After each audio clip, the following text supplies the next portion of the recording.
This week, if marketing is your nemesis, we give you a marketing masterclass from a British company absolutely smashing it.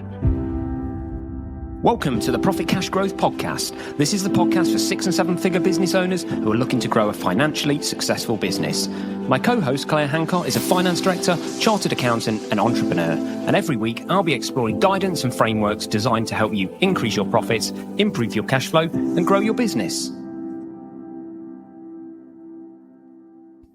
So this week, Claire, we've got a guest, and it's not the kind of guest you'd usually expect. Who have we got with us today? What guest would you normally expect? I don't know, like a business guru, like, I don't know, a financial analyst. I don't know, somebody. We've got Alyssa. Alyssa's done work experience with us for the week. Say hello, Alyssa. Say hello to the audience. Hello. There we go. Alyssa's my 15-year-old niece, and she's been in all of our businesses this week. I mean, how good would it be when you were 15? When I was 15, I went to an old people's home to care for old people, wipe their arse and all that kind of thing. Alyssa, this week, tell people where you've been and what you've done this week and what businesses you've been in. You Move, Hancock Homes, Profit Cash Growth, and Spread and Stuff. Yeah, Spread and Stuff. There you go. A day in every 4 business. different businesses. A day in every business. Learning what it's like to be an entrepreneur. Yeah, and today you're going to be editing the podcast, aren't you? So if this comes out worse than usual, let's see if people can spot any difference from the usual, because you're going to be editing the whole thing from start to finish, aren't you? So exciting times. Anyway, this got us in typical entrepreneur fashion, though, we were on a walk on Tuesday evening or something, weren't there? We came up with a new product. Yes. So can we share it? Yeah, it's called the Hucksack. The Hucksack. It is or the Hooksack. Sorry, the Hooksack. And it's, imagine, like, you know, when you go running and you have like one of those vests that's kind of got like a drinks thing built into it that you can just suck your straw on. It's one of those, but with hooks on for your shopping. Yeah. And by 10 p.m. that evening, we had it mocked up on, Alyssa had it mocked up on AI, some visuals of it. Yeah, we had a prototype mocked up. The difference of marketing today, plan. Like, I reckon, like, by within an hour, we had an entire working paper for a business, like, ready to go. Something that probably would have taken you months before. Because we talked last week, didn't we, about how a spotty child with his laptop might take your business. And she's here. She's here. There you go. Look, we said to Alyssa that if she can get 100 people on a wait list to say that they would be interested in buying the product, then we would fund the launch of it. So if you're interested in the Hooksack, then do get in touch. And it is Hook, H-U-K, not H-O-O-K. It's basically got lots of hooks on it, so you can hook all your shopping bags and everything. So you can carry so much more than a typical rucksack. So I thought that was good. It also, we're going to talk today a lot about branding and marketing and that kind of thing. We had a really interesting conversation at the beginning of the week, again, brought up by Alyssa, about super noodles. Do you want to tell us about that, Claire?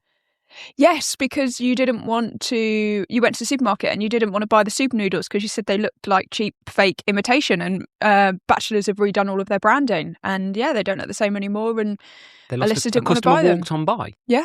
So a real interesting lesson there about quite dramatically changing the branding. And do you know what? A few brands have done this recently. Gap, did you read about this? Gap have done this recently. They spent, it was literally millions rebranding the Gap logo quite considerably. And within a week, they had to switch it back because of absolute customer uproar. Apparently. Look what happened to Jaguar as well. Famous Jaguar story. So sometimes you think, like, there's something so important about branding. If you look at the best brands in the world, they tweak, they never evolve. They evolve, never revolve. Evolution, not revolution. And so the ones that always sort of... And our government do that so well, don't they? They just, tiny little add a dot to gov.uk, change it from like a square dot to a round dot or something, £1 million job done. Great branding exercise. They're actually very good at tweaks, they just probably could have got a spotted teenager with a laptop to do it for them. So there's a thing for you. Be really careful, because actually we looked at why Super Noodles did this, didn't they? Because they had changed branding considerably. And basically I said to you, they look like cuppa soup now. Yeah, but that's the reason they've done it. They want consistent Bachelor branding across all their products. Yeah, so they basically brought the branding to be in line with kind of what you see on cuppa soup and things like that. But they want Bachelor's branding, not cuppa soup branding, not super noodle branding. That's what they're trying to push with. So Bachelor's product rather than a specific well-known product. But this week, Alyssa walked on by, didn't you? And you didn't buy super noodles. I think you did yourself a favour. Because you said they look like Aldi cheap imitations, didn't you? So, and you didn't even. The problem is you didn't even really spot them from the corner of your eye because you were used to seeing a certain branding. Yeah. So it's dangerous, isn't it? We'll talk about this in a bit more detail when we talk about the Masterclass in marketing today. But first of all, I got a shocking one. This one I picked out this week. I'm going to get angry today, and I don't like to go down the political angle, but I'm going to get angry. So let's go to this week's news story of the week.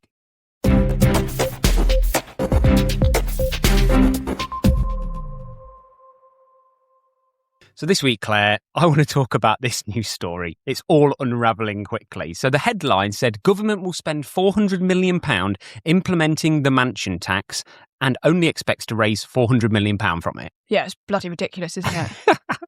It was absolutely insane. So let me break this down for you. So basically, the mansion tax, for people that aren't aware, is basically, it's actually going to be called the High Value Council Tax Surcharge. Snappy name, yeah? It was announced by Rachel Reeves in the November 2025 budget. It applies to homes that are worth over £2 million, and it will be collected alongside council tax, but from April 2028. So this has got, what year are we in, 26? This has got 2 more years to go before it comes in. So the government won't even be here by then, will it? So I reckon this will just get scrapped. The government will. We just don't know whether it'll be the same Prime Minister. Chancellor of the government will, I guess. But so basically, there's 4 price bands. The surcharge basically starts at £2,500 a year for 2 million, and then raises up to £7,500 a year for £5 million homes. Quite a lot of money, isn't it? £7,500 on top of your council tax, which will still be a good 2-3. So you're going to pay £10,000 in kind of property taxes a year. So it's pretty mental. But they're saying that like less than 1% of property will pay the tax, of course, until house prices drag more people into it. And this is some of the arguments that this is going to drag terrace houses, flats, semi-detached in London into this threshold, probably within the next decade or so. But look, you say flat and it's like a £5 million flat in Chelsea. Do you know what I mean? With like a cinema and home gym and sauna equipment. It's not really like the sort of cosy 1-bed flat that maybe me or you started our life in at 18. No, it's a bit different. Agree, but still. But it still costs a lot more to live in London. Look, so I don't know how I feel about this, because I think on the one hand, as you know, if we looked at the government like a business and said they need to make a long-term change, in year 1 it might only deliver 400 million, but over the lifetime of this, it's probably going to end up in profit for them. It's going to deliver more than 400 million over 10 years, for example. But there's an argument for when you're in, is our government in what we would call a crisis situation? You know, when a business is in a crisis situation and you immediately need to make change because you can't balance your books, do you go with a long-term plan or do you do you focus your energy on things that will deliver immediate results? And focusing all your energy on something that's going to break even in year 1, I'd say is probably not the right approach if you're in a crisis situation. Yeah, well, it's not just year 1. They're in a crisis situation, but remember, we've got 2 years ahead of us. So all these costs actually are happening over the next 2 years before they take a single penny of revenue. So let me just tell you the detail here that's really shocking. So this came about because the Times did a freedom of information request to the government, and basically it revealed that this is how the 400 million adds up. So actually, it's not a one-off thing because they're going to lose this long term. So the government's own papers suggest that from this they will lose £215 million a year in stamp duty.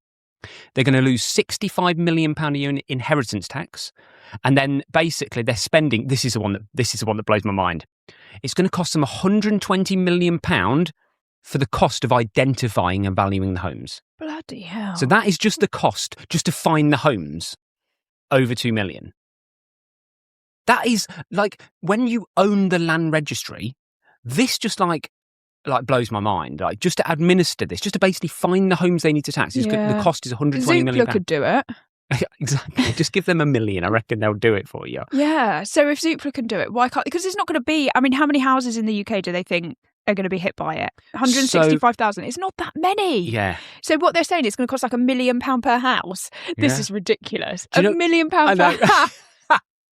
Actually, oh my God. That is a good point. So it's going to cost nearly £1 million per house to find. And they're only getting up to £7,500 a year. It's not £1 million per house. Come on, the accountant. 165 divided by 2 million. It's like, I thought there's 165 houses. No, 165,000 homeowners they think will come into effect. Although this is the shocking thing. This is where, again, the idea of like these like wealth taxes and stuff just end up being the opposite by the end of it. They say that they're expecting 20% of taxpayers in that bracket to appeal the tax, and they believe, they're predicting in their paper, that 40% of them will win. Well, look, the whole thing is just bonkers, isn't it? The whole thing is bonkers. Our government is bonkers. I think we can all just agree that I mean, I don't like to quote this woman too much because she's a bit controversial, but here in batshit bonkers Britain, as Katie Hopkins would say, I feel like this sits well and truly in that category. It really does. So as a final soundbite, this is what one expert said about it. Because the changes are deferred until 2028, the measure is actually a cost, not a revenue raiser. Yet another level of bureaucracy with no short-term gain. Exactly where you started, which is basically we need to go down before we come up. And at a time when we really can't afford to go down any We can't go down any further. We're in crisis mode. So this feels like a little bit of a principle-based policy, not an actual revenue-raising policy, doesn't it? Isn't that what Labour are all about, though? Well, as what did Holly Valance say? Kiss me, kiss me. No. No, there's a great quote from Holly Valance. She said, we all start as lefties until we have to get a job, start a business, drive a car, own a home, and then we suddenly swing to the right. Yeah, that's true. It's a great one. Brilliant. So anyway, that's why I'm up this week. Let's move on to this week's Deep Dive and talk about something a bit more positive. So I know you've been waiting to do this one for a while, Claire, since we came back from the Bremont watch factory. But we're going to do an entire episode today on what we're going to call a masterclass in marketing, because to set the scene, we did a tour of the Bremont watch factory in Henley, which is probably one of the most luxury watchmakers in the UK now. I think it's one of the only watchmakers in the UK, Probably. in terms of large-scale manufacturing, isn't it? Yeah. And we're going to talk about our experience there, which mainly what we took away from it, given the fact it's a manufacturing company, actually the biggest thing we took away from it was how much of a genius organisation it's been in marketing. So we're going to go through all these things, and we're going to finish with a quick summary of what we believe people can learn, business owners can learn from Bremont in terms of marketing their business. So do you want to start with like a bit of an overview of who they are? Yeah, so it's tempting to think that of watches as some sort of heritage brand here, but actually it's relatively new business. They were only founded in 2002, which is also what makes it so interesting from a watch perspective. Can I just stop you there? Because this is like the number one takeaway for me when we got there, is I walked in there, we saw the way the branding was, the watch brand, everything around it. Having not known anything about it, my immediate feeling was this was a 100-year-old company. Yeah. So when I found out that it was founded in 2002, I think 2002. Yep. That was like taking the shroud off, and that is basically the definition of this phenomenal marketing, of creating this brand and this story and everything around it that made you feel like it was 100 years old. And I tell you who else does this really, really well, because I've just bought a franchise in it, Fine & Country. Now, I would have said that Fine & Country, the estate agent, was 100 years old. Like Savills. But exactly the same. It was born around the year 2000. So it's literally just had its 25-year anniversary. And I think this is where these kind of companies do amazing things with marketing. Continue.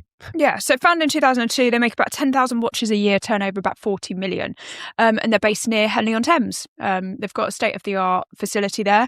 What I found really interesting doing the watch tour is that they're still making watches by hand.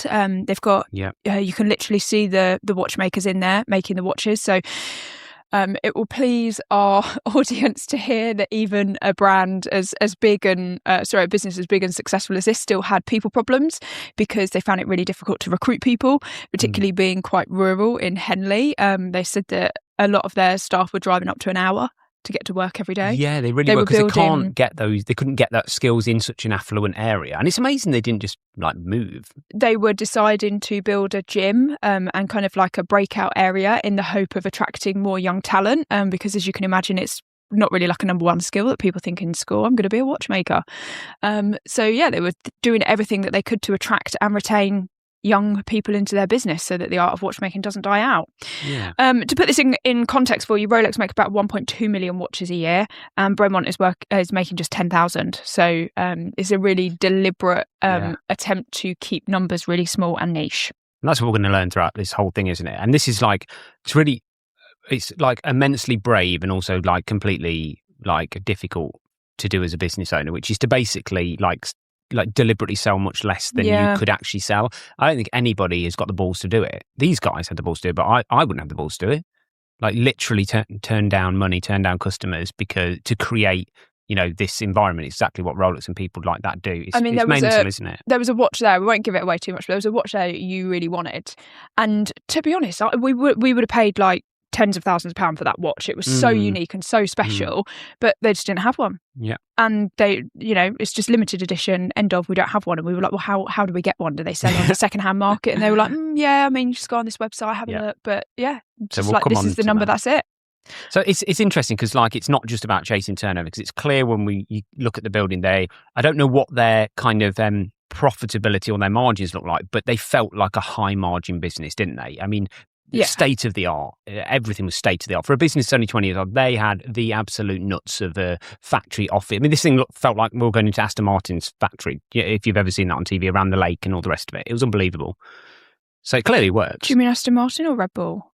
Aston Martin and Red Bull. Red Bull, they're both very, very similar in terms of the way they feel and look. But So the origin story, Simon, where do they come from and how did they get going? Well, it's an interesting one. So they're two brothers that lived in the Henley area, Nick and can't remember the name of the other guy.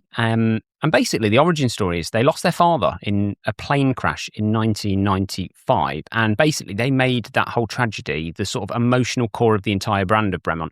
So the Bremont brand is really focused around a lot around aviation, completely from start to finish. So their aim was to provide timepieces for pilots or people in the aviation industry as their sort of primary target. And we'll talk a bit about the products and what they do.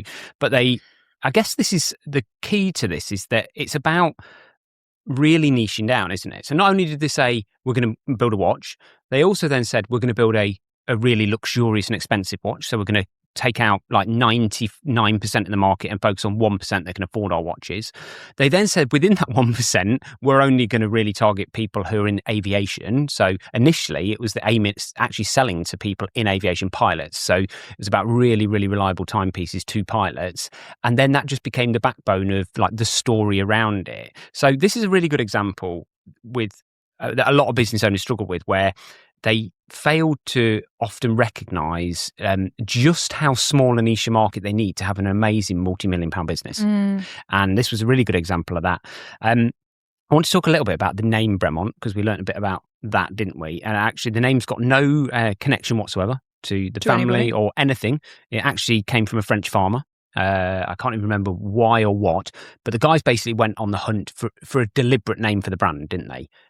This was about, they recognised they were going into stores like Selfridges, and they recognised that one of the biggest challenges with lots of the other brands is people couldn't pronounce them internationally. When you have an international market, people would go into shops and, just say things like Gucky. Yeah, Gucky for Gucci and things like that. So they knew that they needed an internationally recognised word that no matter what your language was, you would pronounce and it would be recognisable. Yeah.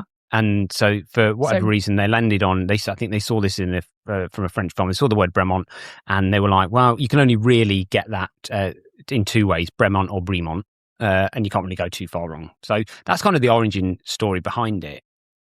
Yeah. So in terms of why we're talking about this in particular and why we think this is important, is because how well has this story stuck with us? Like, it was just such a fascinating, compelling story that just sounded so emotional, and so like this was a business of love, not just a business of money. Yes, yeah.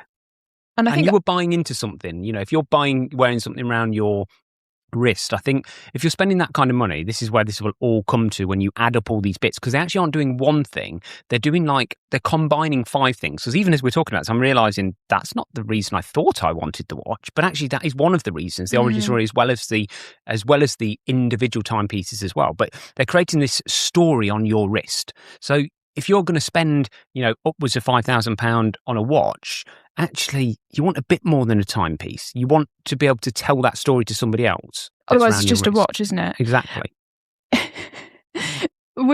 Did you bring your watch on one of our podcasts? Because that was where this came from. Yeah. When we arrived, there was like a little coffee session. We were sitting around and the woman was asking, what watches everybody has. And this is where Simon's James Bond Casio watch, I don't know what episode it was, but Simon found the actual watch in the loft. In our loft, yeah.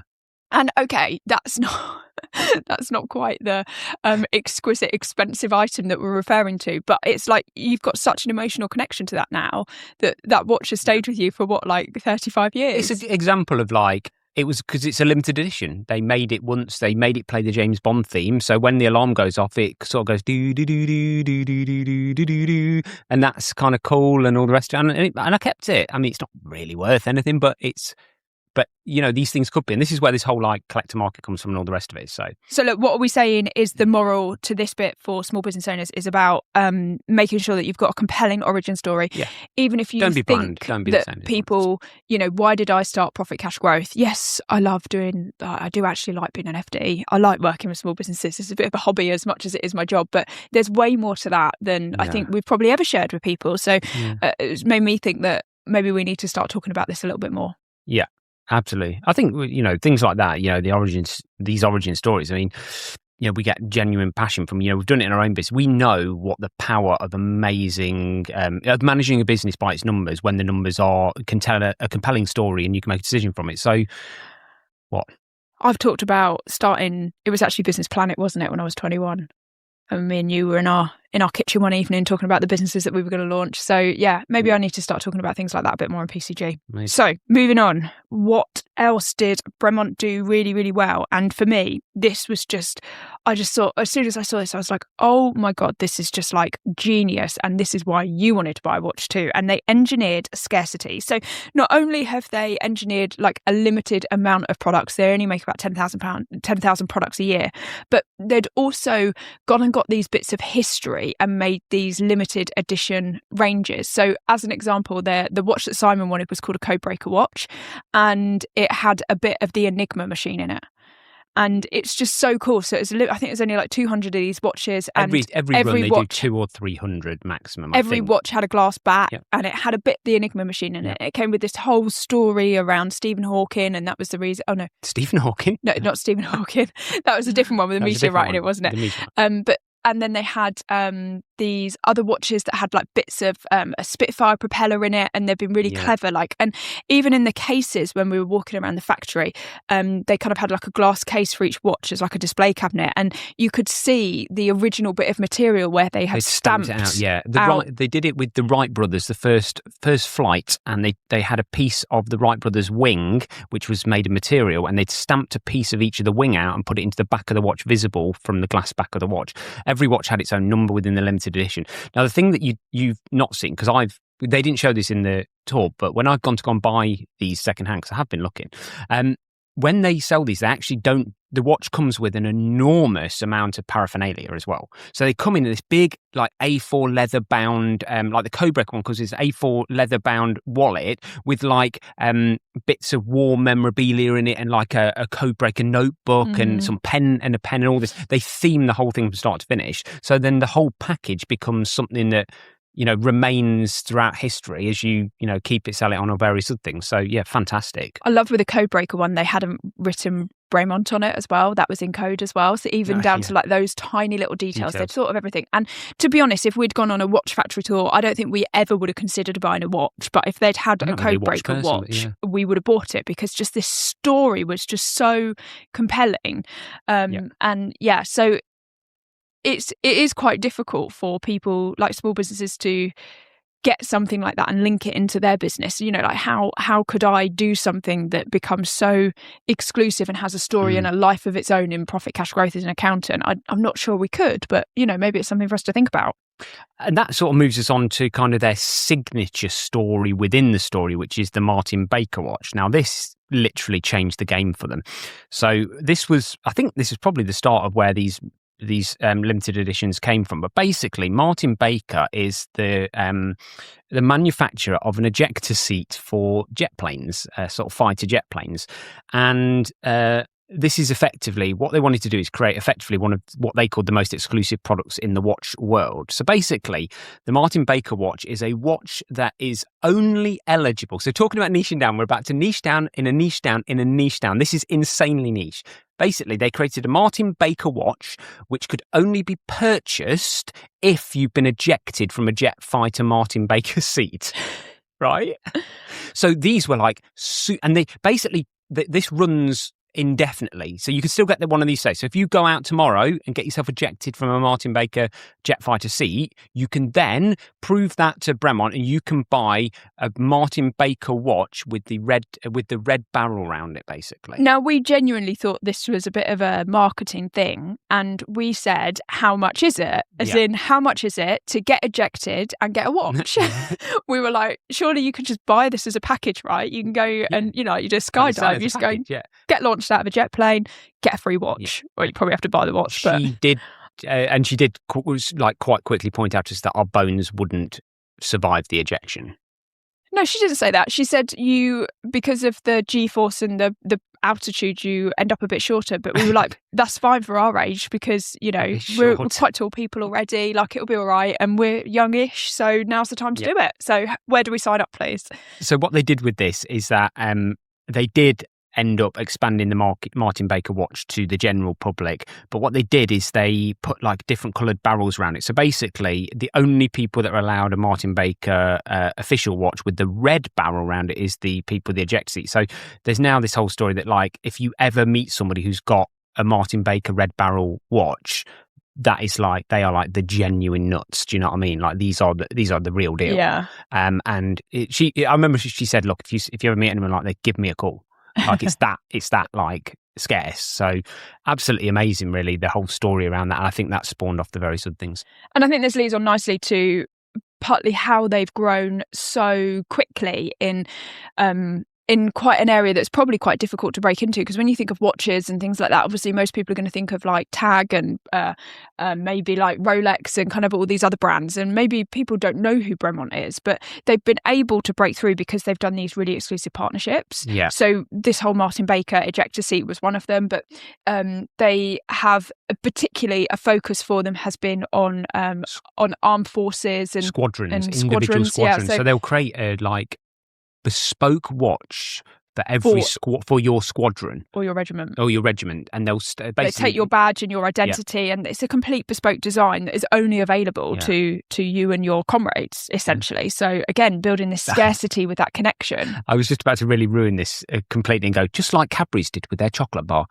You know, when they printed your name on it, or when Coke printed, it's not the same, love it, though, is it? It feels personalised. Yeah, it is a mass version of that personalisation, but this is on another level. But what they had done really well is they recognised quite early on where their audience could be, and I think this is something that is that every business owner can take, is finding your audience for yourself one by one is very difficult. So what you want to do to speed up your expansion is to find where your audience already hang out. So for them, they identified quite quickly that it was likely to be car ownership clubs. They're in Henley, so they've got like Aston Martin and Lotus and people like that quite nearby, where these people with these vintage cars and modern cars just hang out all the time. And so they call it the Wing in Henley, don't they? And they were like, well, come and host your event here. Yes, come and host your car event at the Wing, and happen to look at our watches at the same time. So they know that they're tapping into an audience that is very likely to be their customer, and so that's part of how they were able to accelerate their growth so quickly. Same as they did their partnership with British Airways. They recognise that people that fly British Airways, business class, first class, very British, and obviously they're very British, and the two things just dovetail together well. So that was a good partnership. They've also done partnerships with sort of rugby and Isle of Man TT and things like that. So that reminded me of the British Airways link. So there was a watch with the Concorde in, wasn't there? Well, yes, not the Concorde, a piece of the Concorde. Again, really cool thing, really. So the partnerships, not only does it build credibility with the brand, so every partnership they do just gets them a little bit more credibility, and people start to think that they're a really serious business, but it's also they've really been able to accelerate their growth by using other people's audience. Yeah. Absolutely. I think that moves on. The final thing to mention, which I've already really mentioned, is they, in a time where we all seem to be ashamed to be British, they're unashamedly British, aren't they? In fact, they have weaponized Britishness. Yeah. And that to them is a key thing. And look, is there anything more British than being in Henley-on-Thames in the countryside? Do you know what I mean? It sort of smacks of... Yeah. So even down to their location that they've chosen, okay, it's where the founders were originally from, but they didn't need to stay there because it's very expensive to be there. Absolutely. So even down to their location, everything about them smacks of Britishness. they're very proud of their heritage, so they've got a lot of information in the factory tour about being British, and even down to the subtle colouring that they've used was all red and white and things like that. It was very, very clever. And hey, let's finish it off with this. They've even used their factory tour as a marketing tool itself, because guess what? We're talking about this to thousands of people today, and we're marketing their brand for them. And because they've played the long game, they've done the wow factor. These things cost a lot of money and cost a lot of balls to hold your nerve when you're creating scarcity and you're not selling immediately, but you're creating this long-term, business. So again, really just a good example right here, right now, as to why it's working and why this is a masterclass in marketing. It comes back to the whole story thing, doesn't it? Like, everything hangs together. We genuinely would have spent like £10,000 on getting a Codebreaker watch, and neither of us have ever had like expensive watches before. We're not really interested in that type of thing. But the story didn't go there with the intention. We had no intention of buying a watch, but everything just hung together so well. The story, the emotional feeling that it created, and then all of a sudden we just want this watch. And it's a story. It's humans buy stories, don't they? Even if we'd gone into Selfridges or Harrods or somewhere like that and seen the Codebreaker watch, it would not have had the same impact if we hadn't done the tour. Yeah, absolutely. So, in summary, what can our £1 to £20 million business owners learn from this? Well, first one, just as a reminder, is tell your origin story. Don't be afraid of it. Scarcity is a strategy. It's not an accident. You can create a strategy from scarcity. Number 3, create tiers of exclusivity. I think we see this, good business always have tiers of exclusivity. Like, people want to fly first class, they want to fly business class. That's the most obvious example. Or you have a club where you go up through the club to gold, to platinum, those type of things. they always work. Partnerships, I think this is the biggest one for me, is building those partnerships and using other people's audience. Is if you can get in front of a group of people that are the people that could buy from you, that can really be game changing. Making your process visible. This is a good one. Don't shy away from the fact of what you do, how you do it behind the scenes. I've really started to play with this a little bit more with what we do. Is like, from when I'm thinking about like posting stuff on LinkedIn, I'm always sometimes a bit nervous about like giving away our secrets, like unveiling too much, because then other accountants can copy us. But putting on there, I've posted some stuff recently, and there's been like, I put like our agenda for every monthly meeting on there and how we build management accounts and things like that. And so giving away those secrets and letting people see under the hood, don't be afraid to do that. Yeah, I mean, it's a big old world out there. I don't think anybody out there, any single person's guarding anything that they can genuinely call a secret in this world, can they? And then just own your position. But make sure that position is clear, and make sure you've only got one position. Make sure you're crystal clear. You're not, what these guys done, absolutely unbelievable. And even I've not done this well enough, and I'm learning every day, because it's hard to do, which is to narrow so far down that when your audience comes to you, listens to you, talks to you, reads your website, whatever that is, they absolutely 100% without doubt know that you're for them. Yeah. And that's hard to do, because by doing that, you're saying no to 99.9% of everyone else.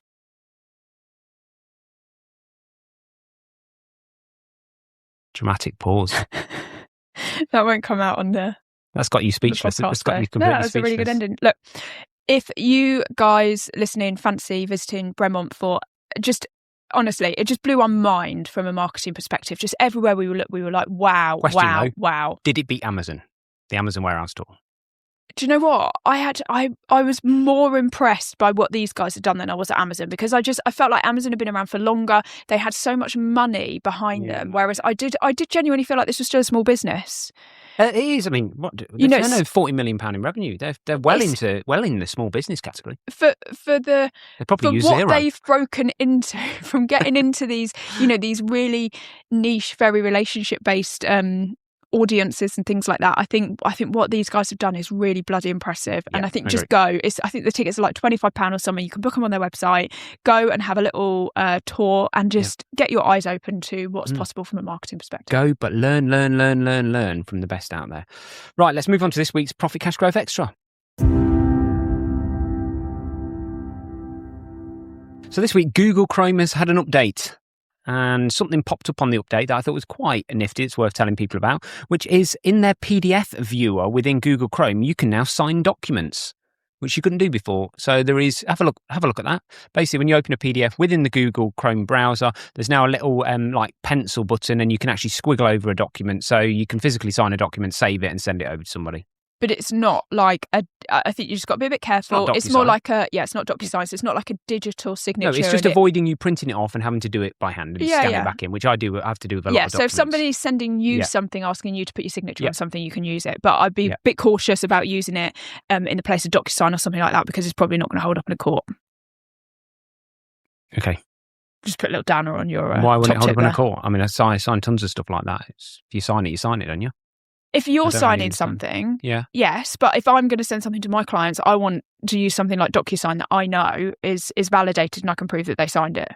Because anybody can put a squiggle on it. It's better. It's better. I mean, the reality is it's more like a note-taking tool, isn't it? I mean, when you email it over, you've got the email, you just pull it up in your email and say, look, here's the email from them, and send it with the attachment on it. I think it works, doesn't it? But anyway, it's a nice little addition, because it saves you printing. It was the last final bit of the puzzle for me, because I often have to print those stuff out, sign them, and then scan them back in, which really annoys me. So, well, thanks for joining us for another podcast. As always, if you want to work with Claire and the team of Profit Cash Growth with their financial controller, FD services, everything else you do, fully outsourced finance functions, please get in touch or book a discovery call on the website, profitcashgrowth.com. As always, rate, review and subscribe to the podcast. Share this episode with anybody that's doing an overview of their marketing at the moment. And don't forget to follow it wherever you listen. And as always, we will see you again next week.